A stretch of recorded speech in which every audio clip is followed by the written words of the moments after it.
Have you ever wanted to have solar earphones? Here is a simple project that everyone can do. I am using parts from Xiaomi earphones and some 3D printed components.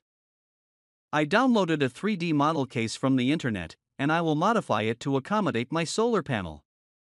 I am using the website tinkercad.com, which is easy to use for editing simple elements in 3D models.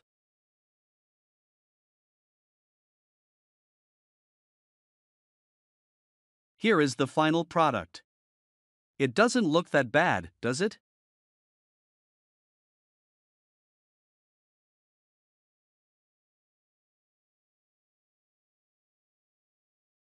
Now, let's go to the 3D printer and print the bottom case and the modified upper case.